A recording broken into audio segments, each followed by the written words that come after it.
town east of New York City, 17,000 homes in one place. What bank would be crazy enough to lend a developer the money to build 17,000 homes or 15,000 homes in one place for which he had no buyers? We were in a suburban country at that time.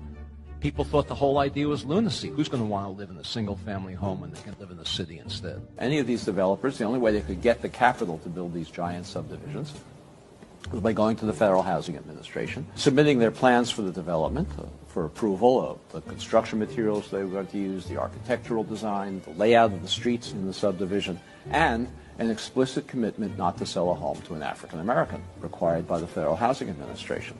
The Federal Housing Administration even required, as a condition of these guarantees, developers like Levitt to place a clause in the deed of every home prohibiting resale to African Americans or rental to African Americans. These deeds still exist in these homes today. They're no longer enforced, no longer enforceable, but they're still there. What was the consequence of this? Well, those homes in those days, in all of these suburbs, they sold for $10,000 or less, $8,000, $9,000 a piece. In today's money, that's less than $100,000, probably $90,000. African Americans who were prohibited, not they didn't want to, not because they didn't like living among whites, they were prohibited from moving into these suburbs, and they could easily afford to do so. Any working class family can afford to buy a home for $90,000, roughly twice national median income.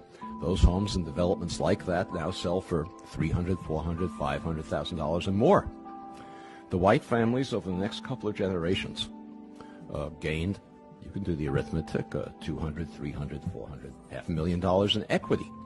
They used that equity to send their children to college, to take care of medical emergencies, to take care of economic downturns, most importantly, to bequeath it to their children, who then had down payments for their own homes. African Americans who accumulated none of that wealth as a result of this federal subsidy had none of those abilities. Today, nationwide, African American incomes are on average about 60% of white incomes. African American wealth today is 10% of white wealth.